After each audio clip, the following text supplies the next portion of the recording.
রাজনীতি মানেই হিসেব নিকাশ, আর সেই সমীকরণ মেলাতে গিয়ে রাজনৈতিক দলগুলো ঠিক কতটা নিচে নামতে পারে তার এক নগ্ন এবং নিখুঁত উদাহরণ আজ পুরো বাংলাদেশ দেখেছে। আজ মঙ্গলবার দুপুরে চট্টগ্রামের কাট্টলী এলাকায় এমন একটি ঘটনা ঘটেছে যা দেখে সাধারণ মানুষের চোখ কপালে উঠেছে। সোশ্যাল মিডিয়ায় ভাইরাল হওয়া একটি ভিডিওতে আপনারা দেখেছেন জাতীয় নাগরিক পার্টি বা এনসিপির অন্যতম কাণ্ডারি এবং সংসদ সদস্য হাসনাত আবদুল্লাহকে রীতিমতো ঘিরে ধরেছে একদল মানুষ। তারা ক্ষোভে ফেটে পড়ছে, তারা নিজেদের পরিচয় দিচ্ছে জুলাই যোদ্ধা হিসেবে। তারা সরাসরি হাসনাত আবদুল্লাহর চোখে চোখ রেখে প্রশ্ন করছে, আপনি একজন জুলাই যোদ্ধা হয়ে আওয়ামী লীগের দোসরের বাসায় কি করছেন? সংসদে দাঁড়িয়ে যে আপনি আওয়ামী লীগ নিষিদ্ধের কথা বলেন, আজ সেই ফ্যাসিবাদের সহযোগীর দরজায় আপনার কি কাজ? দর্শক, ভিডিওটি দেখার পর যে কারো মনে হতে পারে হাসনাত আবদুল্লাহ বুঝি আদর্শ থেকে বিচ্যুত হয়েছেন, তিনি হয়তো নিজের অজান্তেই ফ্যাসিবাদের সাথে আপোষ করে ফেলেছেন। কিন্তু একটু দাঁড়ান, রাজনীতির মঞ্চে যা দেখা যায় তার পেছনের গল্পটা হয় সম্পূর্ণ ভিন্ন। আজ আমরা আপনাদের সামনে সেই পেছনের গল্পটাই তুলে ধরব। হাসনাতকে ঘিরে ধরা ওই লোকগুলো কারা ছিল? তারা কি সত্যিই জুলাই বিপ্লবের যোদ্ধা? আর হাসনাত আবদুল্লাহই বা কেন হঠাৎ করে সাবেক মেয়র মোহাম্মদ মঞ্জুর আলমের বাসায় গিয়েছিলেন? আজকের এই মেগা বিশ্লেষণে আমরা এমন একটি মাস্টার প্ল্যান উন্মোচন করব যা শুনলে আপনি বুঝতে পারবেন রাজনীতিতে বন্ধু এবং শত্রুর সংজ্ঞা কত দ্রুত বদলে যায়। ভিডিওটি না টেনে একেবারে শেষ পর্যন্ত দেখুন, কারণ প্রতিটি পরতে পরতে লুকিয়ে আছে ভয়ঙ্কর সব চমক। দর্শক, চলুন শুরুতেই ওই মব বা ঘেরাও করা লোকগুলোর আসল পরিচয়টা ফাঁস করি। ভিডিওটি ছড়িয়ে পড়ার পরপরই যখন চারদিকে নিন্দার ঝড়, ঠিক তখনই অনুসন্ধানী সাংবাদিক এবং স্থানীয় রাজনৈতিক বিশ্লেষকরা মাঠে নামেন। আর তাদের সামান্য খোঁজখবর নিতেই বেরিয়ে আসে থলের আসল বিড়াল। যারা হাসনাত আবদুল্লাহকে ঘিরে ধরে জুলাই যোদ্ধা পরিচয়ে গলা ফাটাচ্ছিল, তারা আসলে কারা জানেন? তারা জুলাই বিপ্লবের ধারে কাছেও ছিল না। তারা মূলত চট্টগ্রামের স্থানীয় বিএনপির তৃণমূল পর্যায়ের অ্যাক্টিভিস্ট এবং তাদের মদতপুষ্ট কিছু ভাড়াটে লোক। এখন আপনার মনে সবচেয়ে বড় প্রশ্ন জাগতে পারে, বিএনপির লোকজন কেন হঠাৎ জুলাই যোদ্ধা সেজে হাসনাত আবদুল্লাহকে হেনস্থা করতে যাবে? হাসনাত তো তাদের কোনো ক্ষতি করেননি। এই প্রশ্নের উত্তর লুকিয়ে আছে ওই বাড়ির মালিক অর্থাৎ সাবেক মেয়র মোহাম্মদ মঞ্জুর আলমের দীর্ঘ রাজনৈতিক কেরিয়ারের হিসেব নিকাশের ভেতরে। আপনাদের নিশ্চয়ই 2010 সালের চট্টগ্রাম সিটি কর্পোরেশন নির্বাচনের কথা মনে আছে। সেই সময় চট্টগ্রামের রাজনীতিতে এবিএম মহিউদ্দিন চৌধুরী ছিলেন এক অপ্রতিদ্বন্দ্বী কিংবদন্তি। আওয়ামী লীগের সেই প্রতাপশালী নেতাকে বিপুল ভোটের ব্যবধানে হারিয়ে পুরো দেশকে চমকে দিয়েছিলেন এই মঞ্জুর আলম। তিনি তখন কার সমর্থন নিয়ে নির্বাচন করেছিলেন? তিনি ছিলেন স্বয়ং বিএনপির সমর্থিত হেভিওয়েট প্রার্থী। শুধু মেয়র হওয়াই নয়, তিনি তখন বিএনপি চেয়ারপারসন বেগম খালেদা জিয়ারও অন্যতম উপদেষ্টা নির্বাচিত হয়েছিলেন। অর্থাৎ মঞ্জুর আলম রাজনৈতিকভাবে মূলত বিএনপিরই একজন ঘরের লোক এবং অত্যন্ত শক্তিশালী নেতা ছিলেন। 2015 সালের সিটি নির্বাচনেও তিনি বিএনপির সমর্থন নিয়েই মাঠে নেমেছিলেন। কিন্তু নির্বাচনের দিন সকালে যখন দেখলেন আওয়ামী লীগ নির্লজ্জভাবে ভোট ডাকাতি করছে, তখন তিনি প্রতিবাদ স্বরূপ নির্বাচন বর্জন করেন। শুধু তাই নয়, চরম অভিমানে তিনি রাজনীতি থেকেই সরে দাঁড়ানোর ঘোষণা করেন। এরপর 2018 এবং 2020 সালে তিনি আওয়ামী লীগের মনোনয়ন ফর্ম কিনেছিলেন ঠিকই, কিন্তু আওয়ামী লীগ তাকে কখনোই বিশ্বাস করেনি এবং মনোনয়ন দেয়নি। তিনি আওয়ামী লীগের কোনো দলীয় পদেও কখনো ছিলেন না। দর্শক, এবার একটু সমীকরণটা মেলান। যে মানুষটা বিএনপির মেয়র ছিলেন, যিনি খালেদা জিয়ার মতো নেত্রীর উপদেষ্টা ছিলেন, তাকে আজ হঠাৎ করে বিএনপির লোকেরাই আওয়ামী লীগের দোসর বলে ট্যাগ দিচ্ছে কেন? কেন তাকে ফ্যাসিবাদের সহযোগী বানিয়ে দেশবাসীর সামনে ভিলেন বানানোর চেষ্টা করা হচ্ছে? ঠিক এখানেই লুকিয়ে আছে আজকের আলোচনার সবচেয়ে বড় রাজনৈতিক রহস্য। আর এই রহস্যের কেন্দ্রবিন্দুতে রয়েছে আসন্ন চট্টগ্রাম সিটি কর্পোরেশন নির্বাচন এবং এনসিপির এক দুর্দান্ত রাজনৈতিক মাস্টার স্ট্রোক। আপনারা সবাই খুব ভালো করেই জানেন, তরুণ প্রজন্মের দল হিসেবে এনসিপি সারা দেশে ইতিমধ্যে একটি বিশাল গণজাগরণ তৈরি করেছে। কিন্তু চট্টগ্রামের রাজনীতির মাঠ অত্যন্ত জটিল এবং ভিন্ন প্রকৃতির। সেখানে শুধু আবেগ বা স্লোগান দিয়ে নির্বাচন জেতা যায় না। সেখানে দরকার হয় এমন একজন হেভিওয়েট প্রার্থীর যার ক্লিন ইমেজ আছে এবং স্থানীয় মানুষের কাছে যার ব্যাপক গ্রহণযোগ্যতা রয়েছে। এনসিপির হাইকমান্ড অত্যন্ত তীক্ষ্ণ বুদ্ধির অধিকারী। তারা খুব ভালো করেই জানে চট্টগ্রামে মঞ্জুর আলমের নিজস্ব একটি বিশাল ভোট ব্যাংক রয়েছে। তিনি একজন অত্যন্ত দানশীল, ধর্মপ্রাণ এবং সৎ মানুষ হিসেবে চট্টগ্রামের ঘরে ঘরে পরিচিত। তার গায়ে দুর্নীতির কোনো কালো দাগ নেই।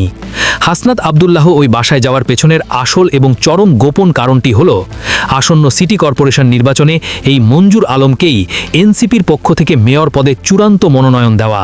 হ্যাঁ দর্শক, হাসনাত আবদুল্লাহ মূলত চট্টগ্রামের রাজনীতির সেই জটিল সমীকরণটি মেলাতেই মঞ্জুর আলমের কাঠটুলির বাসভবনে গিয়েছিলেন।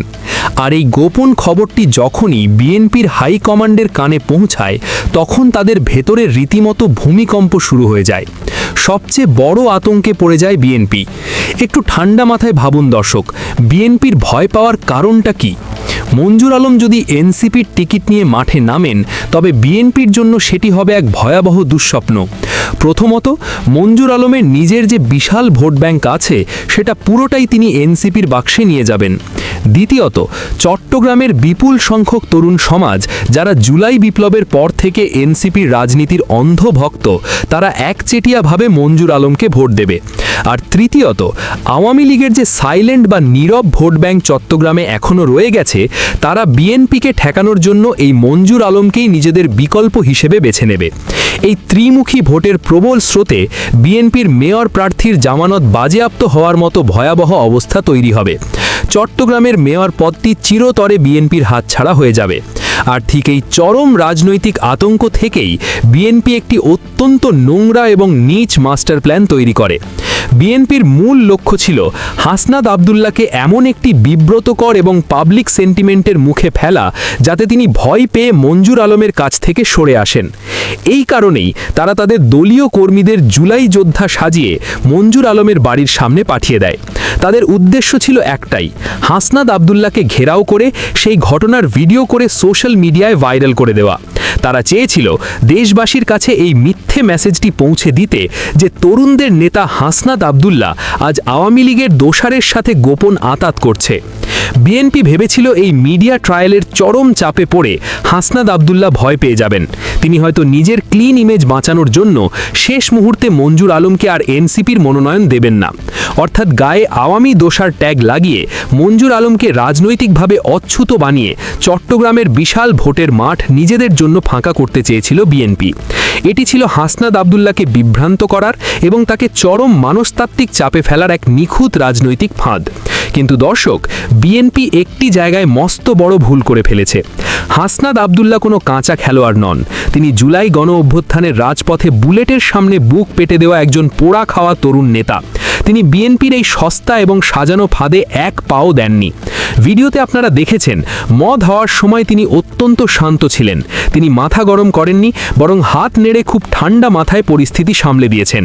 কিন্তু তিনি কি ভয় পেয়ে পিছিয়ে গেছেন, রাজনৈতিক সিদ্ধান্ত থেকে সরে এসেছেন? একেবারেই না। এর সবচেয়ে বড় প্রমাণ পাওয়া যায় আজ রাত ঠিক 8টায় এনসিপির মিডিয়া সেল থেকে গণমাধ্যমে পাঠানো একটি প্রেস রিলিজ বা সংবাদ বিজ্ঞপ্তির মাধ্যমে। ওই বিজ্ঞপ্তিতে এনসিপি অত্যন্ত সাহসিকতা এবং দূরদর্শিতার সাথে জানিয়ে দেয় যে হাসনাত আবদুল্লাহ এবং মঞ্জুর আলমের মধ্যে একটি অত্যন্ত সফল এবং ফলপ্রসূ বৈঠক হয়েছে। বিজ্ঞপ্তিতে কোনো রাগঢাক না রেখেই পরিষ্কার বলা হয়েছে, বৈঠকে তারা দেশের চলমান রাজনৈতিক পরিস্থিতি, জনসম্পৃক্ততা বৃদ্ধি এবং ভবিষ্যৎ সাংগঠনিক বিভিন্ন কার্যক্রম নিয়ে বিস্তারিত মত বিনিময় করেন। আগামী দিনে পারস্পরিক সহযোগিতা অব্যাহত রাখার বিষয়েও তারা আশা ব্যক্ত করেন। দর্শক, এই একটিমাত্র প্রেস রিলিজই বিএনপির সমস্ত ষড়যন্ত্রের কফিনে শেষ পেরেক ঠুকে দিয়েছে। এনসিপি বুঝিয়ে দিয়েছে তারা কারো সাজানো নাটক বা চোখ রাঙানিকে ভয় পায় না। কে কার দোষার, কে আসলে কার লোক, সেটা এনসিপি খুব ভালো করেই জানে। মঞ্জুর আলম যে আদতে একজন অত্যন্ত জনপ্রিয় এবং ক্লিন ইমেজের নেতা, যাকে আওয়ামী লীগ কখনোই আপন করে নেয়নি, সেই চরম সত্যটি এনসিপি অনুধাবন করতে পেরেছে। আর তাই বিএনপির সাজানো নাটককে স্রেফ বৃদ্ধাঙ্গুলি দেখিয়ে তারা মঞ্জুর আলমকে ঘিরেই তাদের চট্টগ্রামের আগামী দিনের ভবিষ্যৎ রাজনীতির ছক কাটছে। সুপ্রিয় দর্শক, রাজনীতির এই স্নায়ুক্ষয়ী দাবার চালে আজ আমরা দেখলাম কিভাবে তরুণ প্রজন্মের নেতারা পুরনো দিনের নোংরা এবং গতানুগতিক রাজনীতিকে স্মার্টলি টেক্কা দিচ্ছে। বিএনপি চেয়েছিল হাসনাত আবদুল্লাহকে চাপে ফেলে চট্টগ্রামের মাঠ নিজেদের জন্য ফাঁকা করতে, কিন্তু হাসনাত আবদুল্লাহ তার স্থিরতা, সাহস এবং রাজনৈতিক প্রজ্ঞার মাধ্যমে প্রমাণ করে দিয়েছেন এনসিপি এদেশে কোনো পুতুল দল হতে আসেনি। তারা দীর্ঘমেয়াদী রাজনীতি করতে এবং ক্ষমতায় যাওয়ার জন্যই রাজপথে নেমেছে। আপনাদের কি মনে হয় দর্শক, হাসনাত আবদুল্লাহ কি মঞ্জুর আলমকে এনসিপির টিকিট দেওয়ার পথে এগিয়ে গিয়ে সঠিক রাজনৈতিক সিদ্ধান্ত নিচ্ছেন? বিএনপির এই জুলাই যোদ্ধা সাজিয়ে মব করার চতুর কৌশলটি কি শেষ পর্যন্ত বুমেরাং হলো? আর চট্টগ্রামে যদি সত্যি এনসিপির প্রার্থী হিসেবে মঞ্জুর আলম মাঠে নামেন, তবে কি বিএনপি আদৌ কোনো শক্ত প্রতিদ্বন্দ্বিতা করতে পারবে? আপনাদের অত্যন্ত মূল্যবান এবং সুচিন্তিত মতামত অবশ্যই নিচের কমেন্ট বক্সে লিখে জানাবেন। আপনাদের প্রতিটি মন্তব্য দেশের এই জটিল রাজনৈতিক সমীকরণ বুঝতে আমাদের ভীষণভাবে সাহায্য করবে। আজকের এই গভীর এবং থ্রিলিং রাজনৈতিক বিশ্লেষণটি যদি আপনাদের কাছে লজিক্যাল এবং তথ্যবহুল মনে হয় তাহলে অবশ্যই ভিডিওটিতে একটি লাইক দিন। দেশের আসল রাজনীতি, পেছনের অজানা খবর এবং লুকোনো সত্যগুলো সবার আগে জানতে এই ভিডিওটি প্রচুর পরিমাণে শেয়ার করুন।